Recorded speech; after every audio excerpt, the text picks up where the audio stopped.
Amen, amen, gloire à Dieu. Ok, donc je vais partager.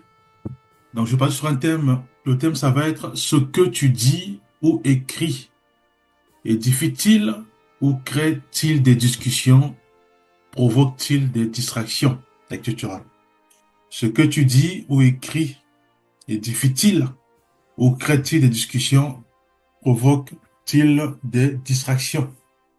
Alors, donc nous devons réaliser que quand nous écrivons dans les différents groupes, ou quand nous écrivons, ça peut être aussi les livres, hein. Nous écrivons des livres, ou même quand nous parlons, le contenu même de ce que nous disons ou nous écrivons, est-ce que cela édifie? Est-ce que cela encourage un frère, une sœur à manifester une foi ferme à notre Seigneur Jésus-Christ? Ou ça crée des débats, des disputes, et au final, on n'est pas édifié. Au final, on a du mal à progresser dans la méditation biblique. On a du mal à la compréhension. Parce qu'on est tout le temps dans les chamailles, tout le temps dans les discussions, tout le temps nous prenons nos positions. Voyez-vous, donc rien ne bouge. Est-ce que ce que nous écrivons, parce que le but c'est ça, le but c'est que nous puissions édifier, enseigner, encourager, exhorter. Dans quel but? Dans le but que nous puissions parvenir à la stature parfaite de Christ, donc être comme Jésus-Christ, être des disciples de Jésus-Christ, être éclairé, être sel de la terre et être lumière du monde. C'est ça le but. Alors, est-ce que ce que j'écris fera en sorte que celui qui écoute ou celui ou celle qui lit ce que j'écris, est-ce que euh, ce que j'écris fera en sorte que celui qui lit puisse devenir sel de la terre, puisse devenir lumière du monde, puisse être édifié, puisse connaître réellement qui est Jésus-Christ, puisse euh, changer sa vie pour donner la vie à Jésus-Christ. Voyez-vous, est-ce que ce que j'écris fortifie la foi d'un frère ou d'une sœur qui m'écoute ou qui me lit? Parce que le but, c'est que nous arrivons à faire en sorte que ce que nous écrivons puisse édifier, bien aimé. Ce que nous disons à travers nos audios, à travers nos propos, à travers nos paroles, puisse relever les faibles, puisse fortifier, consoler. C'est ça le but, bien aimé. Alors, c'est ce que j'écris, sans même réfléchir, sans même être inspiré par le Saint-Esprit. J'écris quelque chose et que par la suite des débats, des disputes, là, nous avons échoué. Là, nous ne sommes pas conduits par le Saint-Esprit. Là, nous sommes en train de distraire le peuple. Voyez-vous? Donc, nous devons, dans la prière, en disant Seigneur, utilise-moi, fais en sorte que tout ce que je vais écrire puisse édifier, puisse consoler, puisse relever le faible, puisse euh, pousser dans l'amour, dans la joie, le frère ou la sœur à demeurer enraciné en Jésus-Christ. Donc la foi en Jésus-Christ puisse faire en sorte que celui ou celle qui était rempli par les pensées de la folie, qui consiste à se suicider, à faire du mal à l'autre, tout ça c'est le mal. Voilà. Le fait d'écrire quelque chose, faire en sorte que le bien-aimé puisse demander pardon au Seigneur. Parce que le bien-aimé, le frère ou la sœur, voulait sombrer dans la folie. On prend des décisions, les décisions qui ne sont pas validées par Jésus-Christ dans sa parole, voyez-vous. Donc, le fait d'écrire, je console, je pousse l'autre à demander pardon et à ne plus entretenir les pensées suicidaires ou des pensées d'harcèlement, ou des pensées de mépris, de rejet et autres. Voyez-vous, est-ce que ce que j'écris ou ce que je dis fortifie l'autre, encourage l'autre à être encore plus meilleur? Est-ce que ce que j'écris, ce que je dis, est-ce que ça rabaisse l'autre ou au contraire ça fortifie l'autre à être encore plus excellent. Voyez-vous? Mais le but, c'est de ne pas rabaisser. Le but, c'est au contraire de faire en sorte dans la prière aussi que le frère ou la sœur puisse encore être meilleur. Voyez-vous? Donc Dieu nous appelle à examiner en profondeur. Ça ne sert à rien de laisser les émotions nous conduire, ou la colère nous conduire, ou même l'esprit du malin nous conduire. Non, nous devons, bien aimé, dire Seigneur, utilise-moi dans la prière. Saint-Esprit, sois avec moi. Pour que ce que je vais dire, ce que je vais écrire, puisse réellement consoler, relever et fortifier. Voyez-vous? Prenons Proverbe 18, verset 21. Je vais lire. La mort et la vie sont au pouvoir de la langue. Quiconque l'aime en mangera les fruits. Voyez-vous?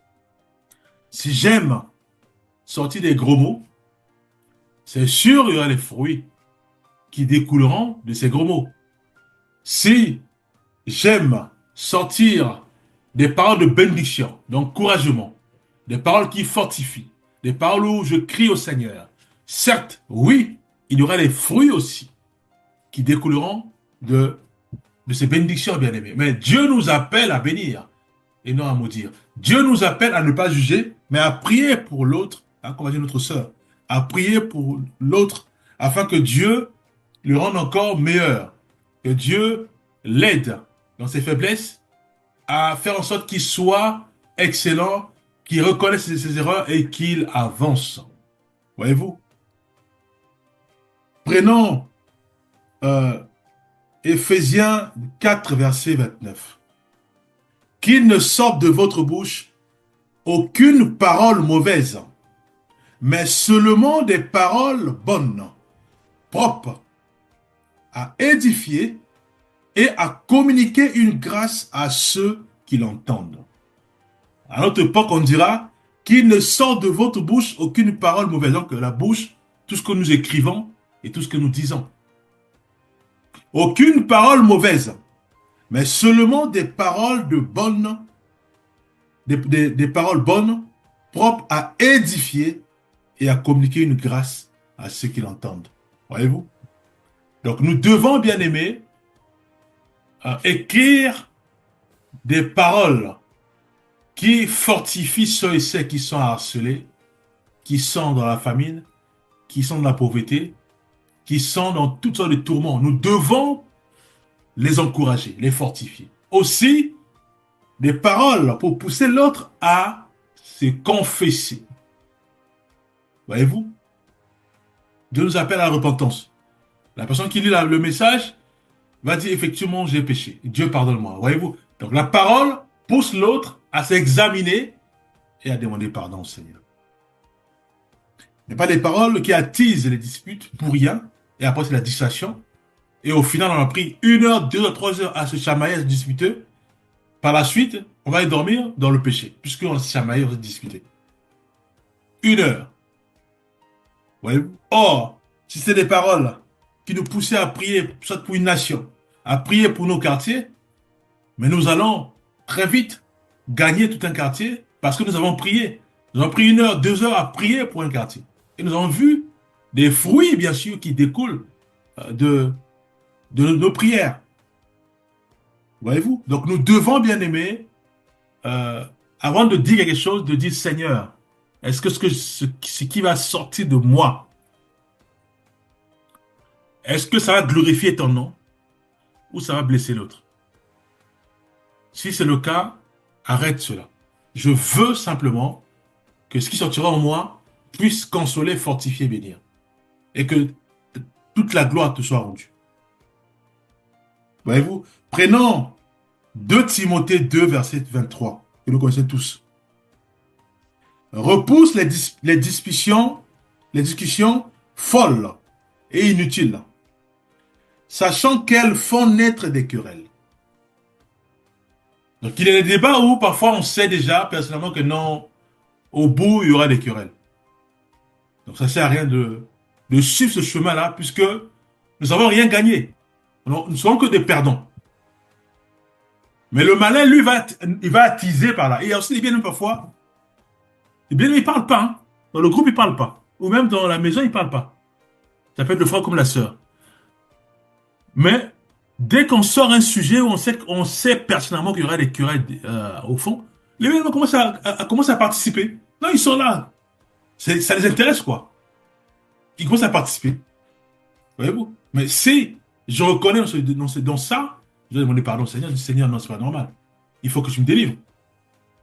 Moi, je ne participe pas quand il s'agit de prier pour un quartier et d'examiner, voir si vraiment le quartier est-ce que le quartier, Dieu a transformé chaque habitant. Quand c'est ça, non, non, ça ne m'intéresse pas. Mais quand il faut parler pour accuser un quartier, pour juger, là, je commence à être mobile. Là, c'est pas normal.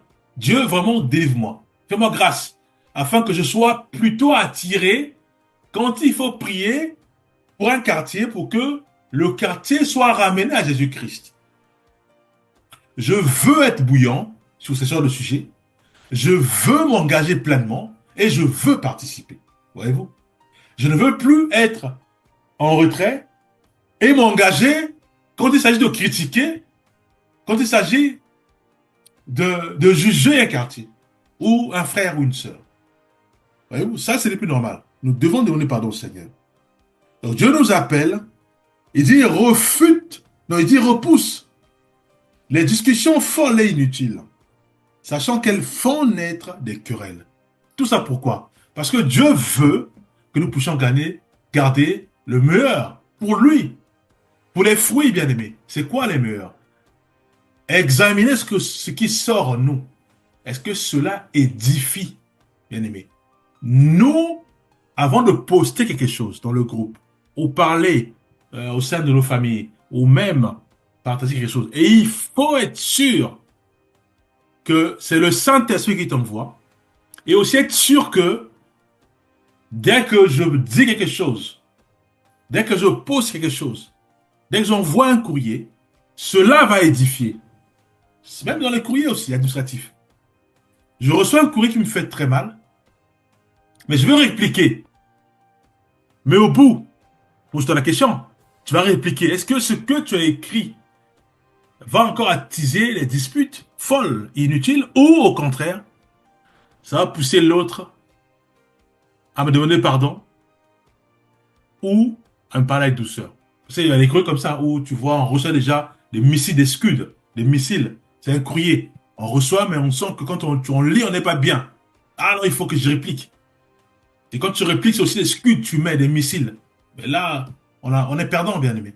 Donc nous devons, quand nous recevons des courriers, des mails, des courriels, ils nous font mal. Nous devons euh, décimer cela par la réponse d'amour. Le bien-aimé va être choqué et il va soit être avec moi, soit me demander pardon. Voyez-vous, c'est ça ce qu'on veut. Nous devons examiner tout ce que nous écrivons, bien-aimé, c'est important. Prenons Matthieu 5, verset 9. Heureux ceux qui procurent la paix, car ils seront appelés fils de Dieu. Dans mes propos, dans tout ce que j'écris, mes comportements, je dois tout faire pour être appelé fils de Dieu. Dieu dit que si moi, je ne procure pas la paix, je ne suis pas appelé fils de Dieu. Pour être appelé fils de Dieu ou fille de Dieu, je dois impérativement attiser la paix, procurer la paix.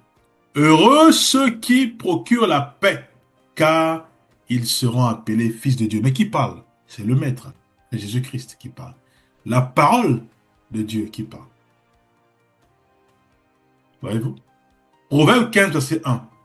Une réponse douce calme la fureur, mais une parole dure excite la colère. Cette parole-là, ça fait des années que ça a été libéré. Mais cette parole, euh, elle est véridique et elle s'accomplit jusqu'à maintenant. Donc, ses impacts sont visibles jusqu'à aujourd'hui. Quand tu parles, dur à une personne, tu excites automatiquement des querelles. Mais quand tu parles à une personne qui te parle durement, quand tu parles avec douceur, tu apaises. C'est une stratégie, bien. Voilà les stratégies du couple. On veut on veut baisser la tension, c'est ça. Une réponse douce calme la fureur. Et une parole dure excite la colère. Colossiens 4:6.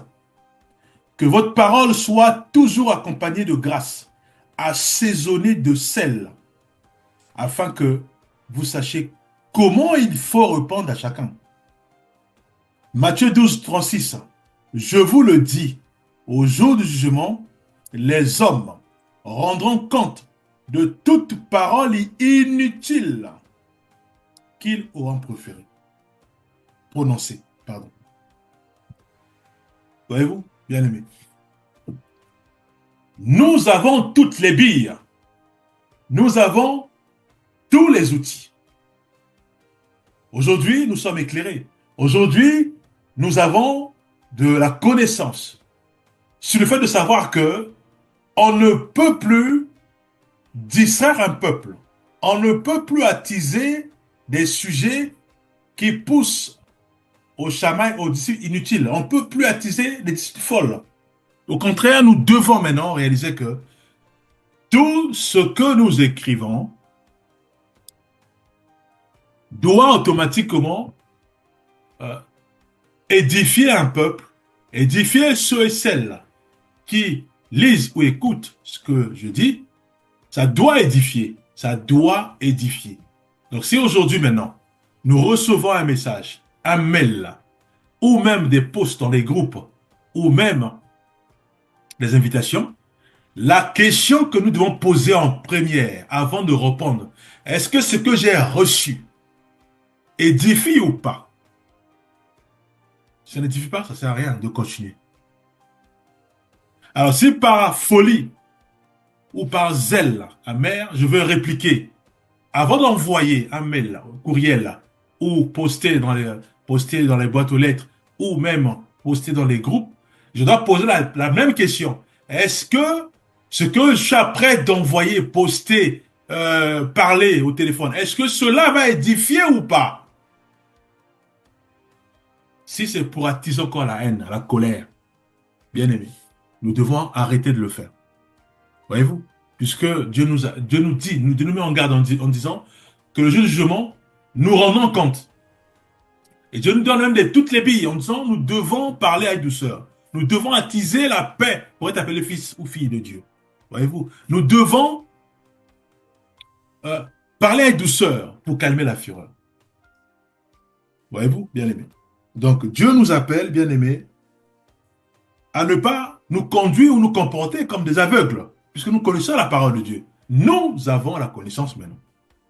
Maintenant, comportons-nous maintenant comme ceux et celles qui voient et non les aveugles. Voyez-vous? Prenons un dernier verset. Pardon. 1 Thessaloniciens 5:11. C'est pourquoi exhortez-vous réciproquement et édifiez-vous les uns les autres, comme en réalité vous le faites. C'est un dernier verset. Donc, je répète, c'est pourquoi exhortez-vous réciproquement et édifiez-vous les uns les autres, comme en réalité vous le faites. Voyez-vous, un père avec son fils, ils doivent s'exhorter, s'édifier mutuellement. Comme fille avec fils, maman avec fille, ou voilà, vice-versa. Dans la famille, ou même dans le quartier, ou même entre collègues, entre amis. Nous devons nous édifier. Pourquoi? Cela fait en sorte que nous soyons, fera en sorte que nous soyons aguerris, hein, face à des pièges du malin, puisqu'il est là, il rôde, n'oublions pas, face à des paroles blessantes, nous avons les billes, nous savons maintenant comment faire pour décimer ce que nous recevons comme flèche, haine, colère, voilà, et autres. Voyez-vous, nous allons prier. Père, nous te rendons grâce. Merci parce que tu nous aimes. Nous te bénissons pour cela. Tu nous aimes parce que tu as tant aimé le monde. Et tu as envoyé ton Fils unique Jésus-Christ qui est la parole faite chair. Aujourd'hui, nous avons cette parole et la connaissance. Nous te rendons grâce parce que ton Esprit Saint est avec nous pour nous rappeler la parole de Christ. Nous te bénissons aussi pour cette grâce de nous avoir envoyé le Saint-Esprit qui est sur terre, qui est en nous et qui nous aide.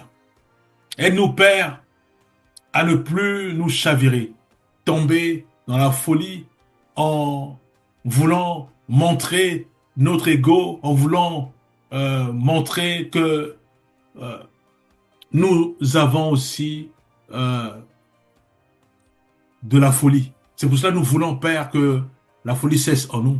Aide-nous à réexaminer tout ce que nous écrivons comme courrier, courrier postal, courriel ou mail, ou même ce que nous postons dans les groupes, ce que nous disons aussi, que nous laissons dans les répondeurs téléphoniques et autres. Père, aide-nous vraiment à examiner, parce que nous voulons édifier, comme cela est dit dans ta parole.